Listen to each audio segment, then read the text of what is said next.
Will you please bow your head and let us pray?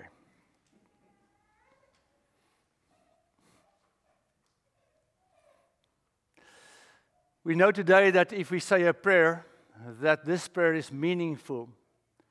Not only words that we are speaking that just disappear into space, wasted breath, wasted sound. Never. A prayer is heard by God Himself through Jesus Christ, that we may know that we are connected with the one who created it all. How can we not believe the complexity of this world, the complexity of our bodies, and the complexity of the universe that we live in? Shows, proclaims the one who created, who designed it all. He put it all together to be as magnificent as it is. We would have not known who you are if you kept silent, but you did come to us. You came to speak to us. As the book of Hebrews say, in the Old Testament, you used prophets and kings and others, and now you used your Son. If this story was not told and retold and not carried by the Holy Spirit in the lives of people, it would have died off 2,000 years ago. But Lord Jesus, because you are real, because you did rise from the dead, because so many people saw you, they were fearless in telling this story. And that's why we can stand and sit here today, knowing who God is, knowing the story of you. We are going to look at something that you yourself wants us to know about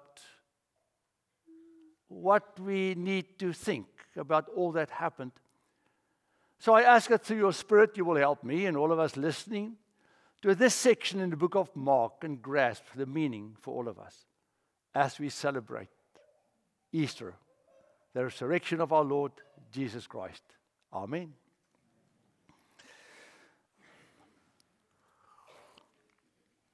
So little Eli, my grandson, you all know him, the little boy that runs around with my family, he climbed up on this big thing, the structure in a play area. Not here, it was a park somewhere. So Eli is standing on top of this thing, but he's quite high, and he looked down at me, and the next moment I said to him, Eli, jump.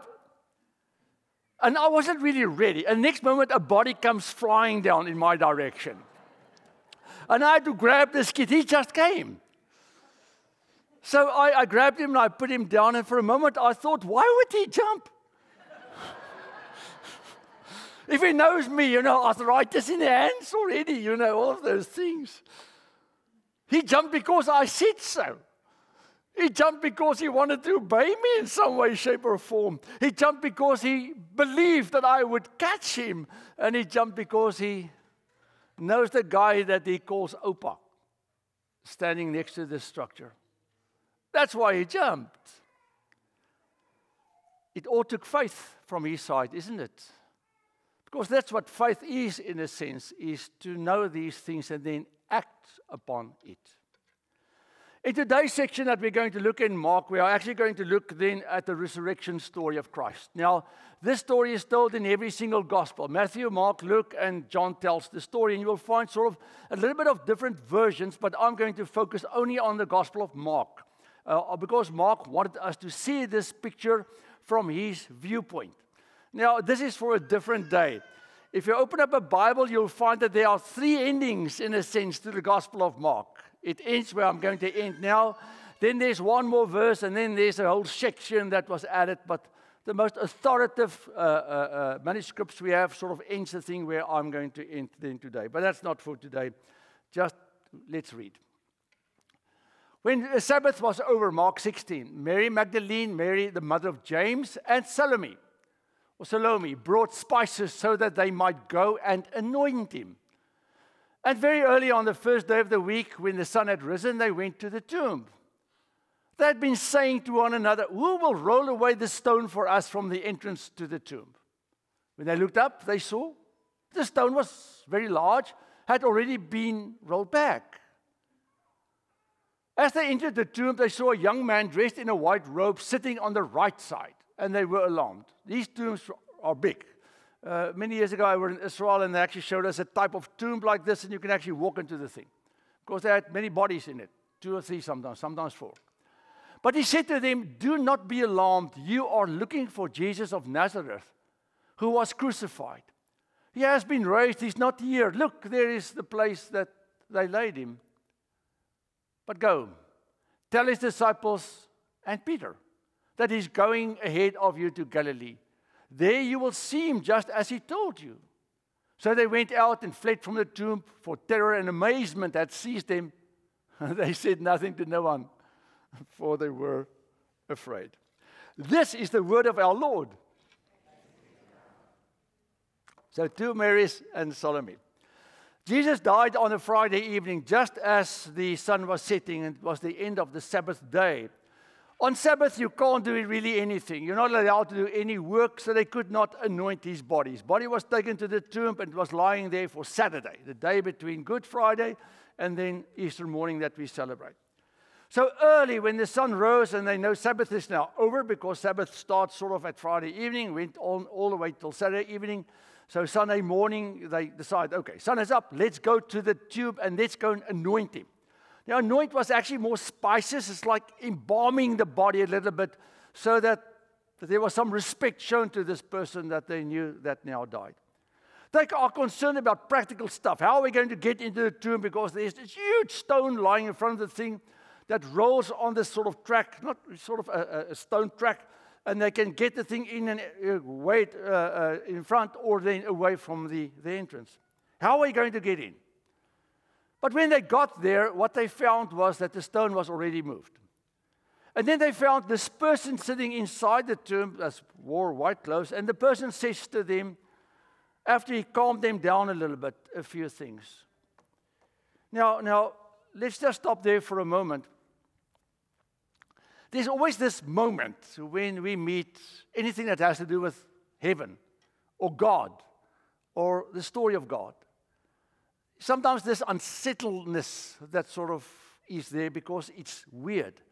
It's strange, as we will see as we continue. So they were alarmed because they did not expect something so off to be there. Then he said to them the following. He said to them, you are looking for Jesus of Nazareth. That's not a question. That was a statement. So in this one sentence, he says, so you came to look for Jesus that was living in Nazareth, and he was, many times while he was working, referred to as the person from Nazareth. That was sort of a, beyond the wrong side of the tracks, little town. In that one sentence, he in a sense places the whole gospel story of Jesus in front of us. It's not just a Jesus, it's the one that was born in Bethlehem, that lived in Nazareth, and you know the story of this man that you are coming seeking. So if you would only pick up the Gospel of Mark and all the pages are ripped out and you just have 8 verses, in this sentence, you can find the story of the one that they are looking for, if you would go looking for what it's all about. And then he continues. He says, and he was crucified. The reason why he said this is so that we may know Jesus was dead.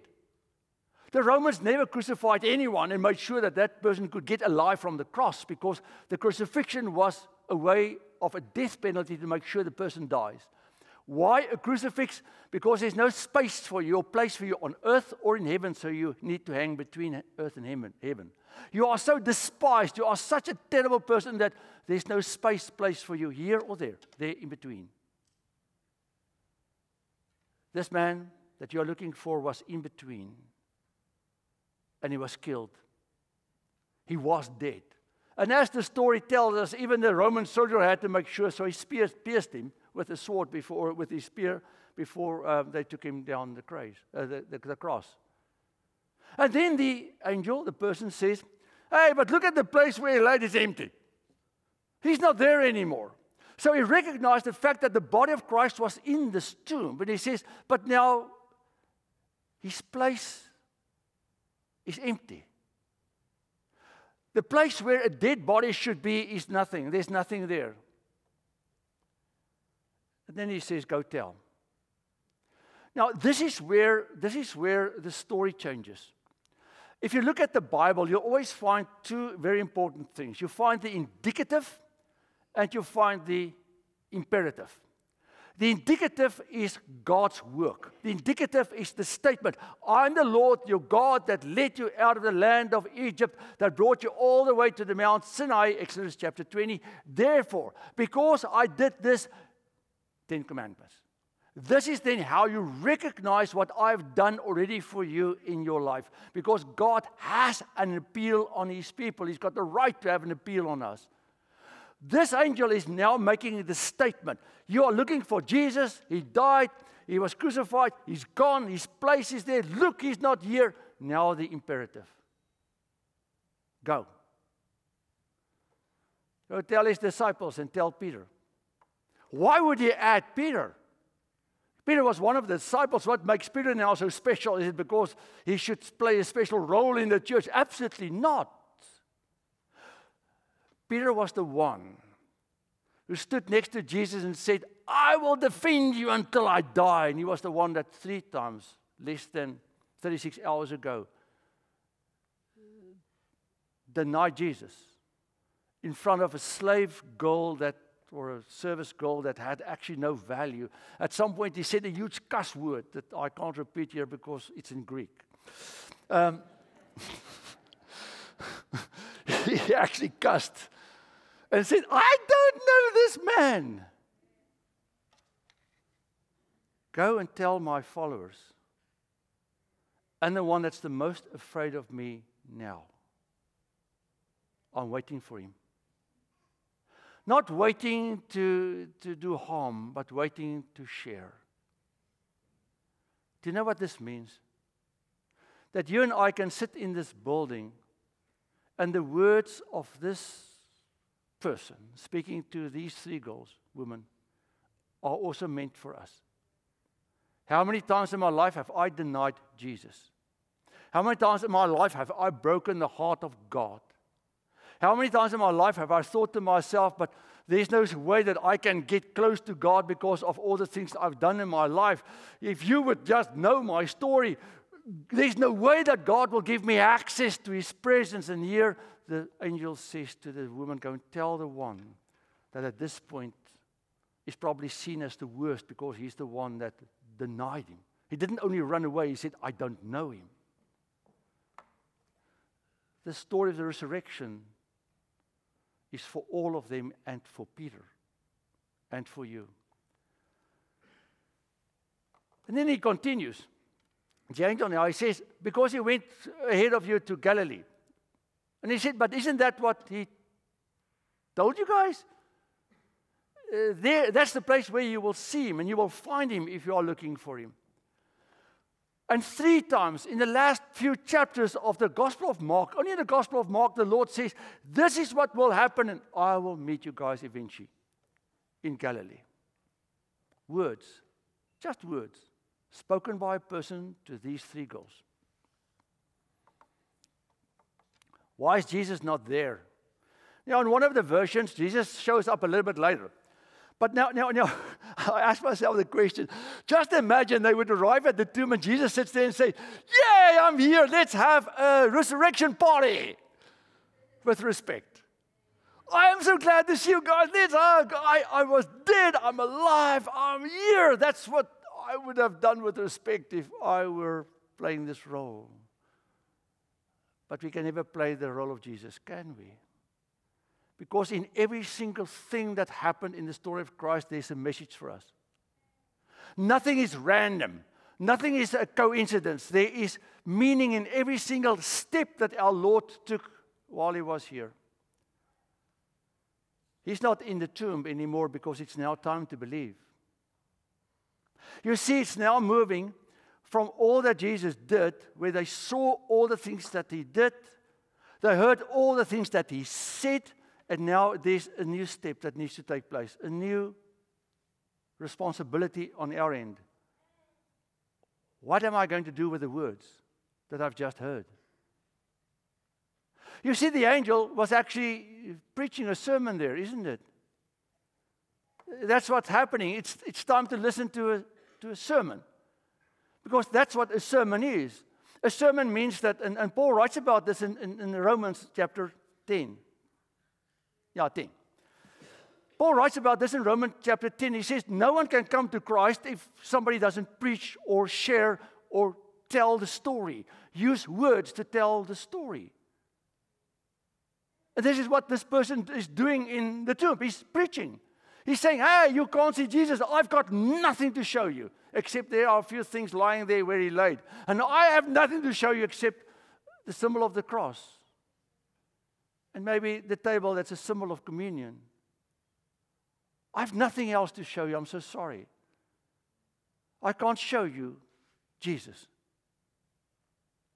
That's what the angel is doing here. I've got nothing to bring you, give you. But what I can give you are my words. My words that are telling you the story of Jesus of Nazareth, that he died and that he rose and that his place is empty and that he said to you guys, if you want to find me, get up and go. Now it's time to get up and go. And part of this is to fight the fear. You know, I've had many people in my life, when I shared with them the gospel a little bit, they were afraid. They said, Ferdy, it's going to change my life too much. I'm afraid of that. I said, no, man, your life is going to be great. I don't know that. There's always this thing that you think, and I think that's what makes people walk away from God and not wanting to really commit themselves, because they think you're going to be, with respect, hijacked by God or carjacked by God, and you will have no control anymore. He's going to put a hood over your head and tie your hands, and you're going to be taken off to I don't know where.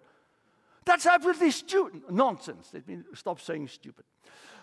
Stupid to say stupid so many times, Louis said to me. That's absolutely nonsense. Christ, God, does not want to come in our lives to take away what we have. He wants to enhance it. He wants to make it beautiful. He wants everything that we enjoy be great, with the protection of his arms around it, because it's like a car. A vehicle can be the best thing that you possess, but it can be the worst thing, because it can kill you. It can cause you the most harm possible if you don't use the thing in a way it should be used. And that's how life is without God. And God's restrictions and God's laws and God's rules is that anything that's great can become terribly harmful and dangerous if we don't have the arms of God that surrounds us in how we use this. So the fear is in us to give away. And that was part of their problem, is that they were so afraid because the story is weird. This is a weird story. You go out in this world and you tell a normal guy on the street corner and say, I believe in Jesus who rose from the dead. He'll say, you're nuts, man. You know, there's a hospital close to SeaWorld. You need to go there. The mental health hospital. Go there. Ferdy, that's what you need. You sound off to me. It is a strange story. It's a weird story. It's a complicated story. It's a story that asks of you and me to believe. To believe. Because this story can only become real if you and I really honestly believe this. So if I stand in front of you today and I say, I'm so sorry I can't show Jesus to you, it's okay, because I don't need to. Because the angel didn't do this. He just said, listen to my words. Because my words are not my words anymore. It's the word of God. And these words have been proclaimed and proclaimed through the ages. And why do you think the world has been changed by this story? Because it's true. Because it's real. Because so many people decided to believe these words that they actually lost their lives for it. Because except for John, all the other disciples were martyred for their faith in Jesus Christ. Because at some point, fearlessly, they would stand on the street corner and say, you Romans who killed Jesus. Peter said, you Romans who killed Jesus, and the slave girl that I stood in front and denied him for, you can do to me whatever you want. I've seen the resurrected Christ. I know he's alive. Those words have been told and retold year after year. And that's why we have a Christian church in this world. Because people went and they did tell the story. My second last slide. maybe the third one because they made more letters, but it's this last idea. So here I was standing on this thing, and I said, jump, and he just came. The living Lord stands in front of you and me and says, jump. Jump into my arms. Please come. I want to hold you. I want to help you with your relationships. I want to help you with your fears, your anxiety. I want to help you cope with this world that is such a big mess. I want to help you with your co-workers and your work environment that puts that thing in your stomach when you drive to work. I want to help you with every single thing in your life that you find troublesome and that keeps you awake at night.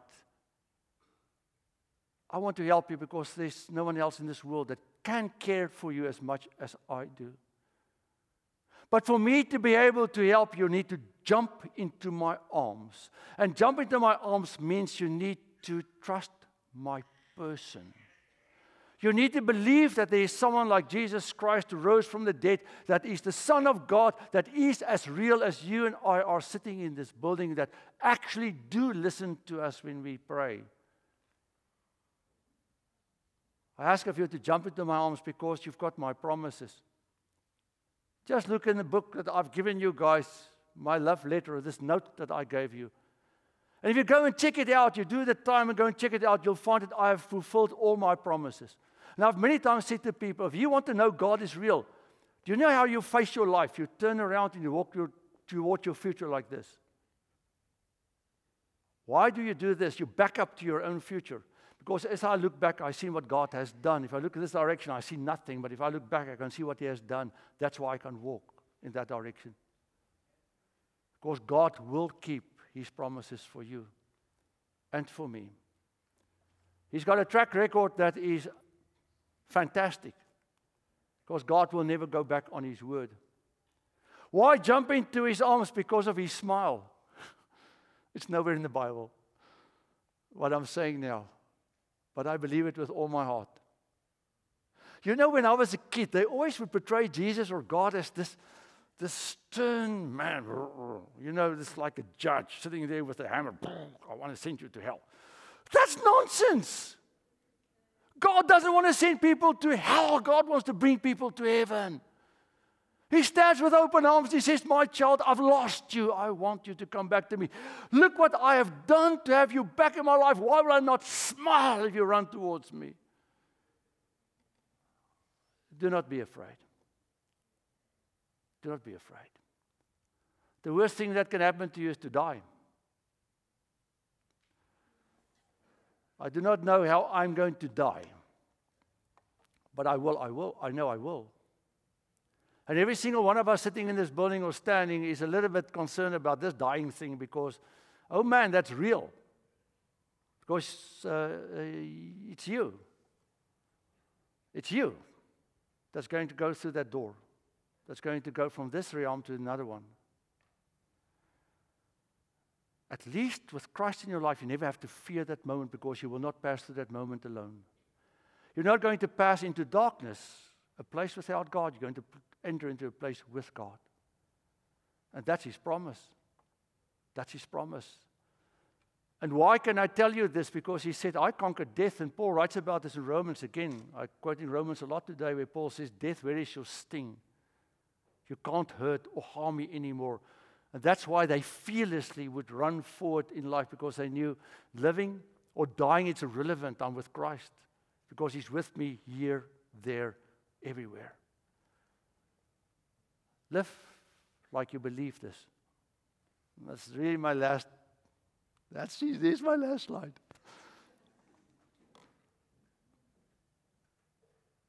Go and tell. They eventually did. They did tell the story. They couldn't be quiet when they saw the other disciples. They just said, we saw Jesus. And then all their lives changed completely. And they were different people. I want you and me, even if I've known the Lord all my life, to be just a little bit different today. And maybe next week and the week thereafter. Because I want you to live, and I want myself to live like someone that believes the words I've heard today. that I'm owned, loved, and saved by God. A child of God that doesn't need to fear anything because Christ is risen. Amen.